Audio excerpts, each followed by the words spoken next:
The history of the human race teaches us that people of all times, of all cultures, of all races have sought God.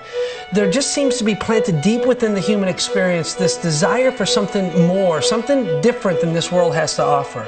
There just seems to be planted deep within the heart of men and women this soul ache, this soul craving for something of permanence, something of substance, something of meaning, something of eternity.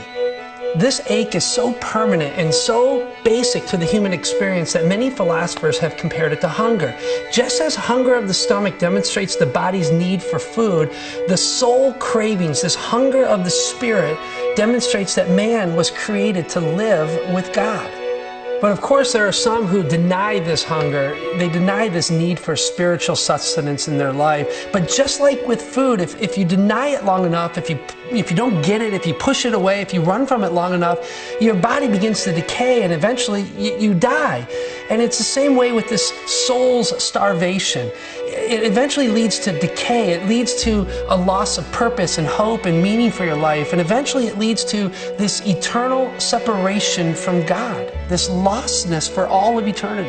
It seems to me, though, that most people at some point in their life, they begin to recognize this inner spiritual hunger that they have, just like their need for food. They begin to try to fill this, and they begin to search in their life. They begin seeking something that will bring satisfaction to them. And most people seek it in things like power, or they seek it in possessions, or they seek it in popularity, or maybe they seek it in this thing we call friendship and love, or maybe it's in marriage, or for some they seek this purpose in this thing we call pleasure. You know, they seek it in all kinds of things. Some of it's good, and some of it's healthy, and some of it's God-honoring, and others of it is not. But eventually, I think most of us begin to seek to fill this inner longing that we have, these soul cravings. But it also seems to me that at the end of the day, after all of that seeking, after all of that searching, that man is often left empty. That man still has a soul craving that all of our seeking and all of our searching was not able to fill. Most of us along the way realize that we're missing something, that we need something more. And that's when we start to ask the big questions in life. And these big questions can be asked in all sorts of different ways, but they all basically mean the same thing. We begin to ask, well, is there a God? And if that God is real, how can I know that God? And is there really an eternal purpose for my life? And if there's an eternity, then that must mean there's a God. And if there's a God, how do I please that God? Many different ways to ask the question, but it's all the same question ultimately. And these questions have been around since the very beginning of man. One African proverb from the 4th century reads like this. It says, "Our hearts are restless until they find their rest in you, O God." And 1,000 years later, the French philosopher and brilliant thinker named Blaise Pascal said it this way. He said that within the soul of every man is a God-shaped vacuum. He says within the soul of every single man, woman, and child, there is a place, there is a hole that it can only be filled with God. And so here you sit, just one in a long line of the human experience. And I have to ask you, have you ever sensed this hunger for God, this inner soul craving? Have you ever sensed this need for something different, this need for something more in your life? Have you ever wondered what it means to really be a true seeker of God in your life? Now, if you were to seek your answers in any number of the world's religious systems, you'd be handed these rituals or this set of rules or principles to follow. And these rules and principles and rituals are designed to somehow give you enlightenment, to somehow gain you favor with the God of heaven.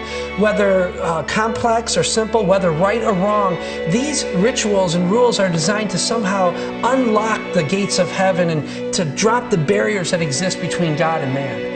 Because you see, for most true seekers of God, there are these barriers that exist. There are these barriers between the God-man relationship. Barriers like we think that God is distant, that somehow He is way out there, and that He doesn't really want a relationship with man, that somehow He is too busy to be bothered by the human, experience or these petty concerns that we have in life.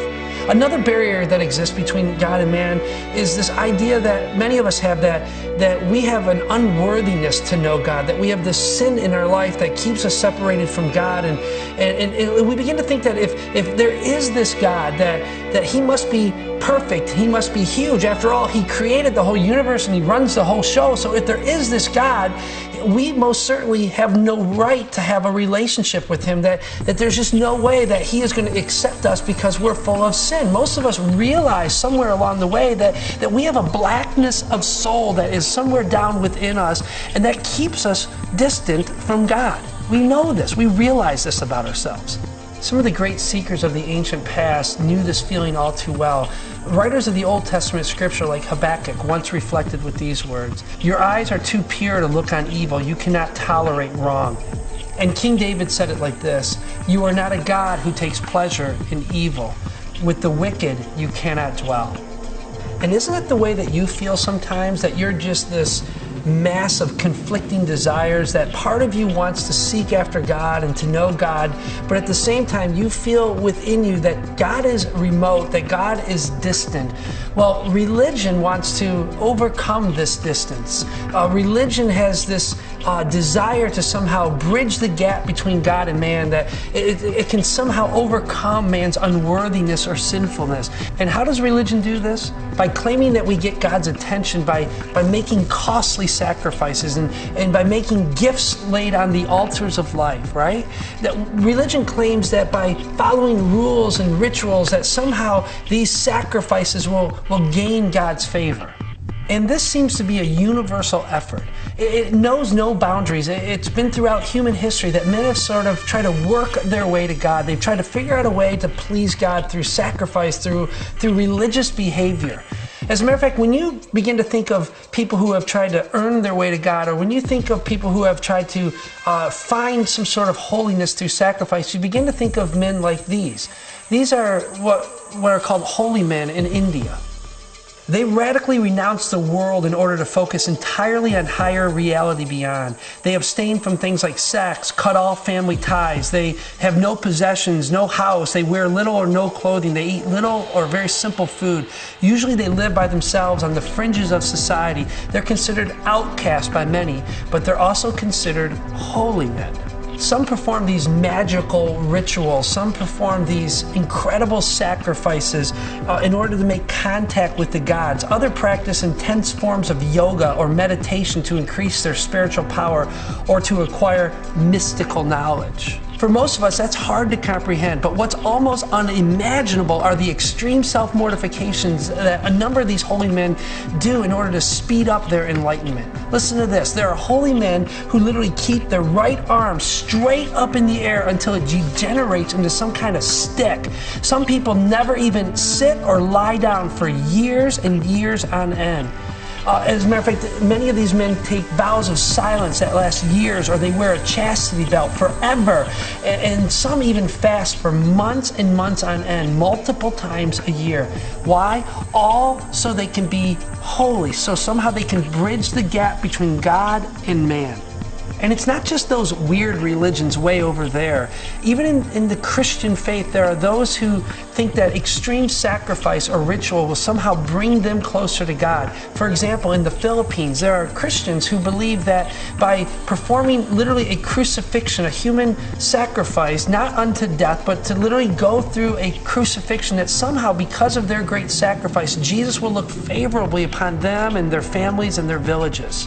Now, you and I, we would never do those crazy things in order to bridge the man-God relationship, would we? We would never, dress in white and, circle some black stone. We would never join some holy war or jihad, would we? We would never shave our heads and join a monastic place somewhere. We would never be like the holy men of India that roll on the ground and do self-mortification things in order to somehow please God. We would never do those things. Or do we? Do we have our own ways of somehow trying to please God and somehow trying to play religion in order to bridge the man-God relationship? I think we do.